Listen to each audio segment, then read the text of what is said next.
लहानपण माझं पुणे कर्वेनगर इथे गेलं आणि मी प्रॉपर पुण्याचीच असल्यामुळे लहानपणापासून पुण्यातल्याच सगळ्या गोष्टी म्हणजे आपण म्हणतो विद्येचं माहेरघर आहे आणि शिक्षणाला वय नसतं त्या पद्धतीने प्रत्येक वयाच्या टप्प्यावरती मी शिकत गेले. ग्रुपची सुरुवात म्हणाल तर फक्त महिला आहेत ग्रुपमध्ये आणि 3,02,000 आत्ता सध्याचा आकडा आहे आणि तो गो ऑन वाढत चाललेला आहे. फ्री मध्ये आम्ही काउन्सिलिंग करतो स्त्रियांचं आणि सचिन वाळके सर सध्या आमच्याशी कोलॅबरेशन मध्ये आहेत, तर ते आपल्या सखीसाठी फ्री ऑफ कॉस्ट मध्ये काउन्सिलिंग देतात महिलांसाठी. अशाच पद्धतीने मला स्त्रियांसाठी जे काही करता येईल ते सगळं करायचा मानस आहे. नमस्ते, मी ॲडव्होकेट नीरा धाडगे. कोणत्याही क्षेत्रात तुमची कामगिरी वाखाणण्यासारखी असेल, त्या लोकांशी मी बोलतेय ना, काहीतरी रोज नवीन शिकायला मिळतं.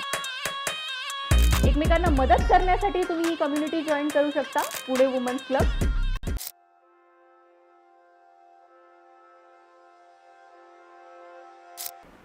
नमस्कार, मी ॲडव्होकेट नीरा धाडगे तुमचं सहर्ष स्वागत करत आहे पॉडकास्ट विथ नीरामध्ये. आज आपल्याबरोबर आहेत सखी ग्रुपच्या पूनम सुतार मॅम. त्यांच्या ग्रुपमध्ये 3.5 लाख लोक आहेत आणि खूप कार्यरत आहेत त्या. आपण त्यांची जर्नी आज जाणून घेणार आहोत. मॅम, तुमची ओळख करून द्याल? येस, नमस्कार. माझं नाव पूनम सुतार आहे आणि मी प्रॉपर पुणेपासून बिलॉंग करते. सासर माझं सातारा आहे आणि तिथे वर्षातनं एकदा वगैरे जाणं असतं, म्हणजे प्रॉपर पुणेकर म्हणालात तरी हरकत नाही. सो ग्रुपची सुरुवात म्हणाल तर फक्त महिला आहेत ग्रुपमध्ये आणि 3,02,000 आत्ता सध्याचा आकडा आहे आणि तो गो ऑन वाढत चाललेला आहे. आणि त्याच्यासाठी आपण स्पेसिफिकली असं काही इनिशिएटिव्ह घेत नाहीये, म्हणजे लोक एकमेकांना इन्व्हाइट करत राहतात. जसं की बायका ग्रुपमध्ये ऍड झाल्या की त्यांना ग्रुप आवडायला लागतो. ग्रुपमध्ये ज्या ऍक्टिव्हिटीज चालतात किंवा ज्या बिझनेसवरती किंवा बाकीच्या गोष्टींवरती आपण फोकस करतो, त्यामुळे मैत्रिणींना एकमेकांना ऍड करता करता 2017 मध्ये चालू झालेला हा प्रवास आतापर्यंत इथे एवढी ग्रोथ आहे आपल्या ग्रुपची. बरोबर. मॅम, तुमचं एज्युकेशन कुठे झालं, कुठून आहात तुम्ही प्रॉपर, तेही आम्हाला सगळं आमच्या ऑडियन्सला ऐकायला आवडेल. ओके. लहानपण माझं पुणे कर्वेनगर इथे गेलं आणि मी प्रॉपर पुण्याचीच असल्यामुळे लहानपणापासून पुण्यातल्याच सगळ्या गोष्टी म्हणजे आपण म्हणतो विद्येचं माहेरघर आहे आणि शिक्षणाला वय नसतं त्या पद्धतीने प्रत्येक वयाच्या टप्प्यावरती मी शिकत गेले असं म्हणता येईल आणि अजूनही शिकतेय. तुमच्यासारख्या मोठ्या व्यक्तींकडनं सगळं शिकण्यासारखं मिळतंय, तर ते शिकून घ्यावं. आणि 2017 मध्ये ग्रुपची सुरुवात झाली आपल्या आणि ग्रुपची सुरुवात अशा पद्धतीने झाली की बरेच ग्रुप होते, लेडीज ओरिएंटेड होते, ज्याच्यामध्ये मिक्स लोक होते, असे पण ग्रुप होते, फूडचे स्पेसिफिक ग्रुप होते. तर ग्रुप असा नव्हता कुठला की ज्याच्यामध्ये आपण सगळ्या मनातल्या गोष्टी शेअर करू शकू, जिथे सेफ्टी असेल किंवा माझ्या माहितीप्रमाणे अशा गोष्टी ग्रुपमध्ये नव्हत्या की तिथे सगळ्याच गोष्टी चालतील. काही फक्त एका गोष्टीवरती ग्रुप्स बनवलेले होते, काही बिझनेस रिलेटेड होते, काही हेल्थ रिलेटेड होते. तर सगळ्यांचं असा एक कंबाईन असा एक ग्रुप बनवायचा होता, जो सिटी वाईज नसेल, एरिया वाईज नसेल, ज्याच्यातून इंडियाभरातनं इंडियाच्या बाहेरनं सुद्धा लोक ऍड होऊ शकतात. तर अशा पद्धतीने ग्रुपची सुरुवात झाली 2017 मध्ये आणि हळूहळू टप्प्याटप्प्याने आपण एक गोष्टी ग्रुपमध्ये वाढवत गेलो. जसं मला अंदाज येत गेला त्या पद्धतीने वाढवत गेलो. Basically I am from Pune. माझं ग्रॅज्युएशन झालं जेधी कॉलेजमधून आणि 2013 मध्ये लग्न झालं. त्यानंतर 2 मुली आहेत छान छोट्या मला आणि त्यांना बघून ABTC झालेलं आहे माझं. मी सर्टिफाईड ट्रेनर आहे आणि इंटरनॅशनल मेकअप आर्टिस्ट आहे आणि गेले 15 वर्ष ब्युटी इंडस्ट्रीमध्ये कार्यरत आहे. माझं स्वतःचं सॅलॉन होतं, जस्ट आता 1 वर्ष गॅप घेतलाय मुलगी लहान असल्यामुळे. सो हे सगळं बघता ग्रुप पाहते. असं सगळं बॅकग्राऊंड. छान प्रवास आहे मॅम तुमचा आणि 2 मुली आहेत तुम्हाला, प्लस एवढा सगळा म्हणजे 3.5 लाख लोकांचा ग्रुप सांभाळणं, नॉट अ जोक. अशी एखादी घटना तुम्हाला आठवतीये का ज्याच्यामध्ये काहीतरी विचित्र घडलं होतं आणि तुम्ही त्याच्यातनं पार पडलात? घडली होती ॲक्च्युली. इंटरकास्ट मॅरेज असल्यामुळे, लव्ह मॅरेज असल्यामुळे घरून म्हणा असा सपोर्ट नव्हता आणि त्या काळात म्हणजे एक 11-12 वर्षापूर्वी लव्ह मॅरेज करणं म्हणजे इतकं सिम्पल असं नव्हतं. बरोबर. सो त्या दिव्यातनं पार पडले मी आणि पहिलंच बेबी माझं पोटामध्येच गेलं एक 6व्या-7व्या महिन्यामध्ये. तर तो जो आघात होता तो खूप मोठा होता आमच्या दोघांसाठी पण आणि आमच्या फॅमिलीसाठी पण. माहेरचं कुणी लोक बोलत नव्हते आणि ह्या अशा दिव्यातनं जायचं म्हटल्यावरती फार डिप्रेशनमध्ये जातं माणूस. आणि माझ्यासाठी ते खूप अवघड होतं आणि त्यातून बाहेर पडायला माझ्या मिस्टरांनी मला फार मदत केली. आणि त्यातून बाहेर पडून पुन्हा उभं राहण्यासाठी मला 1 ते 2 वर्ष द्यावी लागली. आणि तेव्हा मला कुठेतरी जाणीव झाली की बायकांसाठी ह्या ज्या गोष्टी आहेत, हेल्थ रिलेटेड म्हणा किंवा आपल्या मनातल्या गोष्टी, आपण कोणाशी शेअर नाही करू शकत ह्या गोष्टी.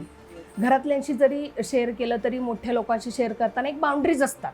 आपण जसं मैत्रिणीशी शेअर करतो तसं सगळ्यांशी शेअर नाही करू शकत. किंवा काही ठिकाणी मैत्रिणीशी शेअर करताना पण बऱ्याच गोष्टी आपण आपली आयडेंटिटी लपवावी किंवा अशा काही गोष्टी असतात ज्या आपण कुठेच शेअर नाही करू शकत. तर 2 वर्ष त्यातून बाहेर पडता मला ही संकल्पना सुचली की आपण असा एक प्लॅटफॉर्म बनवावा जिथे सगळ्या मैत्रिणी एकत्र येऊन बिझनेस सुद्धा करतील, आपली इनिशियल ग्रोथ करतील आणि एकमेकींकडून बऱ्याच गोष्टी घेण्यासारख्या असतात. सो आपण म्हणतो की बाई बाईला सपोर्ट करत नाही, पण माझ्या ग्रुपमध्ये तसं नाहीये. आम्ही एकमेकींना खूप सपोर्ट करतो आणि सगळ्यात त्यांच्या सखीच्या फॅमिली मेंबर्समुळेच मी इथे आहे. बरोबर. हे खूप छान काम पण आहे आणि एक मन मोकळं करायला जागा लागते कुठेतरी. खूप वेळा असं असतं की खूप काही सांगायचं असतं, पण मी सांगितलं तर लोक काय म्हणतील किंवा आजूबाजूच्यांना आपण सांगू नसतो शकत. आणि तिथे काहीतरी मन मोकळं करण्यासाठी जो काही तुम्ही एक प्लॅटफॉर्म दिलेला आहे तो खूप वाखण्यासारखा आहे. आणि हे सगळं करत असताना तुमची फॅमिली लाईफ थोडी अफेक्ट होते का? पर्सनल लाईफ आणि फॅमिली लाईफ कशी चालली आहे तुमची हे सगळं करताना? एवढा मोठा ग्रुप सांभाळून प्लस तुमच्या 2 मुली आहेत असं म्हणताय तुम्ही, तर हे कसं सगळं करता? केल्याने होत आहे रे, आधी केल्याची पाहिजे. सो टाइम मॅनेजमेंट थोडंसं सुरुवातीला थोडंसं बिनसायचं सगळं की सॅलूनमध्ये जाणं, मग इंटरनॅशनल मेकअप आर्टिस्ट असल्यामुळे बाहेरच्या आमच्या ऑर्डर्स यायच्या, त्या ऑर्डर्स बघून काही नवीन छोटे उद्योग चालू असायचे. जसं की लॉकडाऊनमध्ये मी केकचे क्लासेस घेतले होते घरी, म्हणजे सगळंच बंद होतं आमचं सॅलूनचा बिझनेस पण आणि ग्रुपवरती ग्रोथ होती, पण तिथे पैसे कमवण्यासाठीच असं काही साधन नव्हतं. सो हे सगळं मॅनेज करताना घरच्यांचा भरपूर सपोर्ट झाला ॲक्च्युली. आणि माझ्या फॅमिलीसाठी बोलावे इतके शब्द कमी आहेत, हजबंड स्पेशली आणि माझ्या 2 मुली. लहान मुलगी माझी 3 वर्षाची आहे. सो ह्या दोघींचं सगळं करता आता सध्या तरी मी गॅप घेतलाय सॅलून पासून. त्याच्यामुळे वेळेचं म्हणाल तर फार छान मॅनेज होतं, कारण हे सगळं घरी बसून आपण करतो. ऑनलाईन हे जग असं आहे की तुम्ही जगाच्या कुठल्याही कोपऱ्यामध्ये बसून ह्या गोष्टी करू शकता. म्हणजे ग्रुप मॅनेज करणं असो किंवा काही गोष्टी ऑनलाईन लाईव्ह घेणं असो किंवा मीटिंग्स घेणं असो, आजकाल सगळं इझी आणि सिम्पल झाले. त्याच्यामुळे जाण्या येण्याचा प्रवासाचा काही इश्यू येत नाही. त्याच्यामुळे घरी बसून या सगळ्या मॅनेज करू शकते मी गोष्टी. लॉकडाऊन कसं अफेक्ट झालं? फार भयंकर म्हणजे गाडीचे हप्ते चालू होते, घराचे हप्ते चालू होते आणि छोटी मुलगी माझी लॉकडाऊन मधलीच आहे. तर तिची डिलेवरी आणि ती प्रेग्नेन्सीचा काळ हा भयंकर होता, कारण सगळं जग ठप्प झालेलं होतं. आणि ऐन वेळेला आम्ही सीझरकडे वळालो, कारण नॅचरल डिलिव्हरी त्यावेळेस पॉसिबल नव्हती. आणि कुठून कुठे कसं असतात ह्या गोष्टी सगळ्या की अचानक होतात, आपण ठरवून असं काही करत नाही या गोष्टी. आणि दवाखाने सगळे बंद असल्यामुळे आम्ही नॉर्मलच्या ऐवजी सिझेरियन प्लॅन करून ते बेबी आमचं डिलिव्हर झालं. आणि त्यानंतर सगळाच काळ भयंकर, सगळंच घरी करायला लागायचं. त्यावेळेस काय हाऊस होल्डसाठी हेल्प कुठून काही मिळत नव्हती.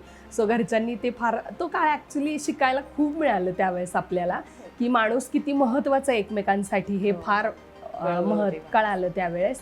आणि कोरोनाच्या लॉकडाऊनच्या काळामध्ये मी घरी बसून कुकिंगचे क्लासेस घेतले, शरबत प्रीमिक्स त्याचे क्लासेस घेतले, ग्रेव्ही क्लासेस घेतले. म्हणजे 2 वर्ष खूप हार्डवर्क करून हे सगळं मॅनेज केलं.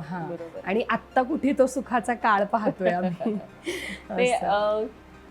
खूप काही गोष्टी केल्या तुम्ही. असं यश नुसतं मिळत नाही, त्याच्यासाठी हे सगळं करावं लागतं आणि त्याच्यानंतर हे सगळं आपल्या पदरात येतं. पण खूप लोकांना असं वाटतं नाही ह्यांच्या तर काय पहिल्यापासूनच सगळं चांगलं असेल म्हणून त्यांना लोकांना आले. पण नाही, जे लोक तिथपर्यंत पोहोचलेले आहेत त्या लोकांनी एवढं स्ट्रगल केलंय म्हणून ते पोहोचलेले आहेत.